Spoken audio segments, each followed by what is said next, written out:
Powered by Sports Interaction, Canada Sportsbook. You may notice things are a little all over the place. You'll see why in a second. Hey, can you come here for a sec? Thank you very much. All right, for people just listening, that last bit was really weird. Welcome, everyone, to Game Over Calgary. I'm Peter. This is Babs. And that was a Flames loss as Calgary drops a disappointing loss to the to the Philadelphia Flyers. So hopefully that little cat helped cheer you up a little bit. But if you're noticing that the screen went a little bit all over the place, that's because she took some creative liberties with how the intro screen worked. Anyway, I'm Peter. This is a show that isn't going to be as negative maybe as it could have been, although it does seem like the Audi curse has now gone onto my side of things. Before we get into any more craziness and before I lose more control over my own household, I ask you, want to bet? Then get in on the action at Sports Interaction. The boys of summer are back on the diamond and March Madness is on deck. Bet pregame, live in play, or on one of our many prop bets. Sports Interaction makes it easy to deposit, play, and cash out. Head to sportsinteraction.com/SDPN. Or in Ontario, download the app now using the QR code at the bottom of your screen. 19 years and older, please play responsibly. So, boy, that was a disappointing loss from a Calgary Flames perspective. We have Trey Tyson in the chat who seems upset. A couple of contributions in the chat already. Holy hell, we suck in all caps, which I guess I should read. Holy hell, we suck! My apologies to my neighbors for that. And then also, we are cheeks, man. How can we suck this bad? Well, I don't know, is the honest answer. So anyway, that's the show. No, I don't know how this has gone off the rails. And look, the frustrating one for this Flames team and the kind of like, oh man, really, about this game is I don't feel like the better team won. And a lot of times with the Flames, you look at the shot clock and you almost get like insulted by it because it's this like, oh, yeah, they got 47 shots on Jake Allen, but how many of those were high danger chances? They actually like legitimately had a bunch of high danger chances. At least it felt like in this game. I'm pulling up the natural stat trick stats now. High danger chances in this game, only 10-9. I guess, yeah, the second period they kind of took off. And that's the thing with this Flames team, is that they continue to do some things that are just so frustrating. I'm seeing a few people in the chat, Johnny Hockey, spelt creatively, saying Markstrom, ugh. Like, I don't know, like, the Konechny goal shouldn't have gone in. Like, it's a good shot from a good player. That shouldn't have gone in. The Delorier tip, not a whole lot he could have done on that one. I guess the D'Angelo one, it would have been fine, but also don't let the Flyers get an on-man rush off of every penalty they take. That would be nice. But from a Calgary perspective, like, I don't know if it was on the goalie. I think for 40 out of the 60 minutes they played really well. The problem is, and the thing that we are seeing with this team, is they keep letting other teams hang around. Whether it is a bad Markstrom goal, or whether it is, in this one, just taking the second period off, and all of a sudden, the Philadelphia Flyers have a 7-1 high danger chance ratio, I guess. Or edge would be more specific. It wasn't just a ratio. That's literally what it was 7-1. So this is a Flames team that continues to do just a bunch of things that let other teams in and make it much more difficult for them to win. And yeah, I don't want to say like, oh, Markstrom was perfect in this game. I just don't think he was the reason. I honestly, and it bugs me sometimes with this, because I think a lot of times, oh, we got goalied. No, he just didn't get a lot of good scoring opportunities. I feel like the Flames had a lot of good scoring opportunities. I think they kind of got goalied by this Samuel Ersson guy who I totally knew existed before 3 hours ago. That they had some great chances. They had a lot of good zone time. They had actual like looks from right in front of the net, which is where we've wanted them to be for a while now. Dude played really good. The frustrating part is that you can't afford to have this type of a game, right? Like you can't afford to have, well, golly gee, we tried really hard and played pretty well and we lost. You have lost that benefit of the doubt by not playing very well through stretches of this season. Again, I don't think this was a bad game. I don't think this was a dreadful effort by any stretch of the imagination from a Flames standpoint this evening, or this afternoon, I guess. They just kind of lost, which is, again, no consolation, but it does kind of suck. And I don't want to use the tired cliche of this is a game they can build on, but I do think there are some positives to come from this, and we'll get into one of the major ones in the second segment. But I do think there are some positives that you can take away from this. But one thing that I think glaringly stood out to me in this game, and I don't know if he is I'm fairly certain he is not the reason that the Flames lost, but it didn't help. I think Huberdeau had kind of a bad game. I think not like dreadful, like, oh, here you go, other team, and score. But there was a couple of opportunities where you have things moving in the right direction, and then a pass is just a little behind a dude, and it doesn't work out. Or a pass is just a bit in the guy's feet as you're moving toward the front of the net, and you have to kind of scramble, and it takes you another 20, 30 seconds to get the puck back, and oh, hey, would you look at that, the shift is over. This felt like a game where he could have, I think, taken over a little bit more, and he didn't. And I was going to say credit the Philadelphia Flyers. I don't know if they deserve a lot of credit. I don't think that was a very good hockey team that we saw, and this is one of those ones where you kind of just left scratching your head, because I think if the Flames play that exact same way against this Flyers team, if they started the game now, which is kind of a regular-ish start time, they start that game now, then and play that exact same way, you might win that game. You just ran into a really hot goalie this evening, which again is very frustrating, and that's why we get so frustrated with lackluster efforts against teams like the Detroit Red Wings, who again, I understand they're competing for a playoff spot still, Chicago or Ottawa. This is why you get frustrated with those performances, because those games are right there, and you let them slip away. This one, everything went right except the puck didn't go in the net for you as much as it did for them. That fourth goal was a backbreaker for the team defensively. Wyatt chiming in. Hanifin had a brutal game, in my opinion. I don't disagree. I think defensively this team really struggled in this game. I thought, honestly, Gilbert kind of seemed like the best defenseman that the Flames had in this game, and then he goes down with an injury at some point in the second period for a bit. So that was... It's just a frustrating loss, but there isn't like a grand, well, if the Flames would have done X, Y, and Z better, then look at this, the outcome would have gone better. Again, it's oversimplifying, you just kind of lost. For more insight like that, please share. But we do want to get more people in the conversation here. We got 24 for an afternoon game on a holiday. So we greatly appreciate that. Let's share this video, get it going. My cat is back in the background, so or I guess she's gone now. How you doing, Babs? Share this video. Babs is very, she loves the attention, so we need to get that up a little bit. Like this video, subscribe to the channel, and let's continue to grow this conversation, hopefully into the playoffs, God willing, although that doesn't seem like a thing at this point. Let's start from the top and work our way down. Cooper Copper saying, Markstrom sucks, I'm done with this year. Coleman hitting the post really sums up our season. Doesn't it, though? Matt C. Like I said on Twitter, this team's grown bored of just regularly hitting the post. They now need new and exciting ways to hit the post. And they found it with Coleman on a breakaway, sliding at 5-hole, and it just hits off the post. Would have been, what was that, career goal 100, and it would have been a monster goal for this team, who still doesn't have a comeback win after trailing after 2 periods this season, which is not great. Danny Wu saying Markstrom played not good. Maybe you know what? Maybe I'm just used to it at this point. Like this wasn't a game where I think Markstrom played bad, but this was a game where you were dying for Markstrom to kind of steal it for you a little bit. Like you've had some great chances. They come back, like a couple of those ones that go in on Markstrom, admittedly didn't go in on the other dude. I don't think that's Markstrom playing shitty. It's just at some point you would like him to steal one for you, where you're getting the chances and the pucks aren't going in. It would be nice if he had miraculous save or two.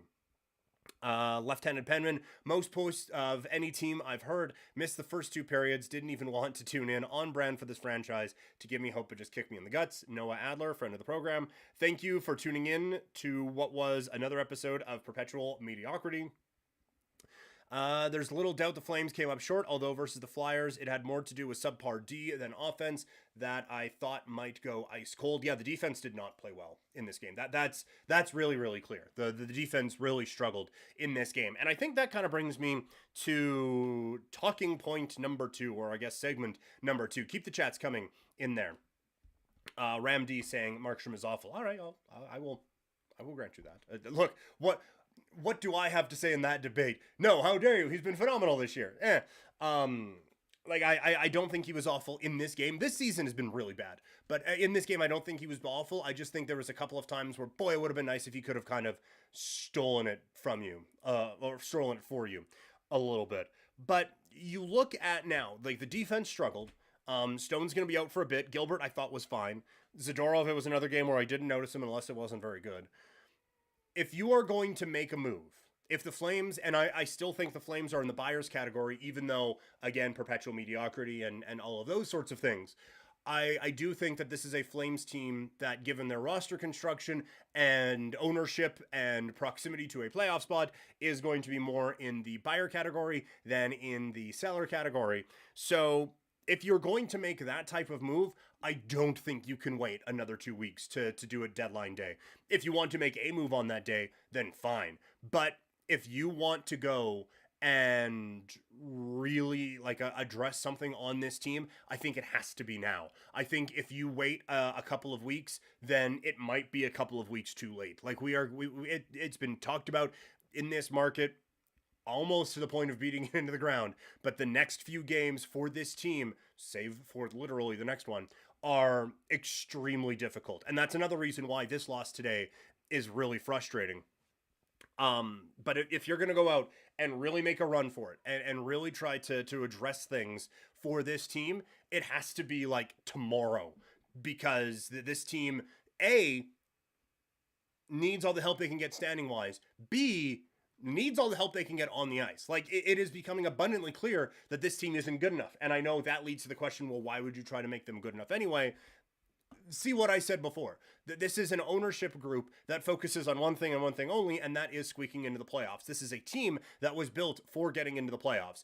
I don't know how much selling they can do given where they are at right now. And so, again, if I'm consulting the team or running the team, I'm not doing a damn thing except for like selling off anything that isn't bolted to the ground. But that's not this franchise's MO. I don't think that's going to be this general manager's MO. That's certainly not this ownership group's MO. So I think they're going to be going out and trying to be buyers. And I think the things that they need to address by way of buying, I think they have to do it now, because it is clear this team isn't good enough. Whether they played really well tonight or not, the defense needs some help, and I think they need a little bit more finishing. Which, it does seem like Philadelphia kind of stacks up pretty good to kind of help you with what might ail you on this team. I don't know how available, and hey, I don't know, let's see, where are we at here? I don't know how available I'm trying to pull up Cap Friendly while still talking, and it's going horribly wrong. I don't know how available like a Travis Konechny would be or anything like that, but God, he would look so good on the Flames. Like, just the speed that he can bring, that shot. Oh, everything about that was what the Flames needed. And a dude like Braun, that's whose contract I was trying to pull up, because this may surprise you. I don't have that memorized, but like just a couple, there was a couple of dudes on this Flyers team that I was like, man, those guys would certainly help a lot of things on this Calgary Flames squad right now, but we will see. Again, I am not saying they should be in the buyers category, as Wyatt said. Flames lose to Columbus, Philadelphia, Chicago, etc. What do you call a team that loses to bad or that loses bad games? Yes, no, I understand. Like, there have been some dreadful losses this year, and there have been very few good wins to kind of back that up. J Money, take former Calgary hitman Travis Sanheim, 8 more years left. When I saw that he was scratched today, it was like that meme of all the birds from, I think it's Finding Nemo, where it comes trade. I don't think that's going to happen. Although I think a lot of Flames fans would be rather happy to see a player with an 8-year deal traded. Although I think they would like it from their team, not necessarily bringing in another one. has Anaheim been that bad that they're healthy scratching? Like I was stunned that it wasn't a trade related one, but then you kind of go back over and the Flyers have done this with a few high priced guys this season. But yeah, it's just the Flames are, and this is something we've talked about before. The Flames are stuck in this weird limbo where they're not good enough that you think, well, definitely trade your first round pick to go get some guys, like really mortgage the future so that you can get into a wild card spot. They're not bad enough that you sell off everything. They don't really have a lot of pieces to sell off, and they don't have an ownership group that would be doing that anyway. So, like, everything is pointing you in one direction except for how this team is actually run. And that's where you get into some of the complications with Flames fans and with this team as well. The chat is bumping today. We got 44 people in the chat now, so let's keep this going. Matt C saying, I like Gilbert on this team. I do too. I thought Gilbert was fine. I like him in a 6-7 role, not in a absolutely locked in as your number 6. I think that is an area that you can kind of address. And I don't necessarily believe that Luke Shen, giving up a first round pick for Luke Shen, would be the way to go. Trey Tyson once again saying we want Wolfie. I don't think that's happening. I think you kind of let him keep kicking ass in the American Hockey League, and that one's probably more a couple years down the road type of a thing, in my opinion. Anyway, Flames fans, don't be mad. At least y'all have won something since 1975. Has it been that long for the... Wow. Yes, they've always just kind of been around it, so you don't think of the Flyers as having that kind of a drought, but holy crap. But also, little consolation, I don't know how many of the 52 people we have in the chat right now, I don't know how many of them were born when the Flames were hoisting the Stanley Cup. I feel like I'm generally part of the older portion of some of these, and I wasn't born when the Flames won that Stanley Cup. So the last Flames championship could have been in 1863 for all it matters to a lot of people who would be in this chat and watching this team right now. No cups in your lifetime is still no cups in your lifetime. Matt C, I only watch for Toffoli these days. That was such a smart veteran goal. Like you hear, oh, that was a goal scorer's goal. That was a goal scorer's goal. He had his ass just full on facing the wrong way, and he just bloop, put it on goal, and it just went in. Like, that is so smart. And like, it's those types of things when you see a goalie that's on fire. There are some times where I feel like the cliche, oh, just put it on net, see what happens. But sometimes if you do a bit of a tendency breaker, and the Flames a lot were looking for that cross-crease one-timer, to the point where I think Harrison, I don't want to say had it scouted, but he kind of knew it was coming.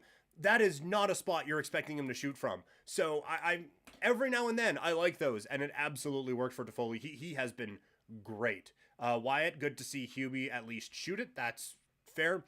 Jay Money, tonight was fun for us Flyers fans, except we lost Konechny. Yeah, that one. I hope he's like, even if he doesn't get traded to the Flames, I hope he comes back, because he's just a fun player to watch. Probably top 3 Flames today were Backlund, Pelche, and Gilbert. I don't disagree with that at all. Although, like, Mangiapane and Coleman were really good as well. Keep the chats coming. Left-handed penman, I was 5. Don't really remember it. That's fair. Yeah, like, it's been a minute since this Flames team has had that kind of fun. So... yeah, at least we've won since the Flyers have, sure, but that's not really any consolation, right? Let's keep the chats coming. This has been a lot of fun chatting with you guys today. Last segment, there was at least a couple of positives from this game. And like I said, I think the Flames overall played pretty well. The Backlund line continues to look like one of the best lines in the NHL. And there was a bit there in the first period, they were getting chance after chance after chance, and it wasn't scoring, and it just wasn't going in. And I thought, you know what? Like, this is great.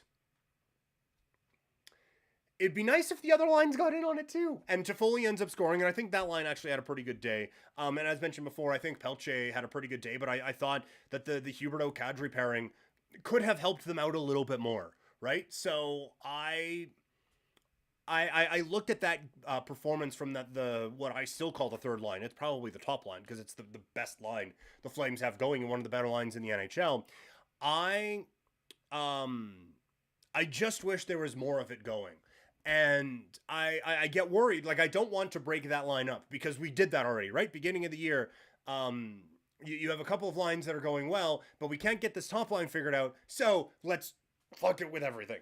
And that ends up messing things up for a while. But I wonder if you could kind of juggle things a little bit to once again get a bit more going out of this team. And I don't want to overreact. They just beat the Rangers and played pretty well a night ago. And that's another one of the frustrating parts of this team is that there isn't a stretch of consistent anything where you can either build off of something or, oh, let's tweak it. It's everything is just kind of good enough to not change it, which it could also be the summary of the last 25 years of Calgary Flames hockey. But that Backlund, Mangiapane, and Coleman line continues to be absolutely unreal and like bordering on special to the point where it is feeling like a waste that this team continues to get performances like that from what is technically your third line and continues to lose hockey games and continues to underwhelm. I think if you were to put the captaincy on Michael Backlund tomorrow, I think you would get a lot of support from that. This has been the best season he's had with the Flames, and he's had a bunch of them.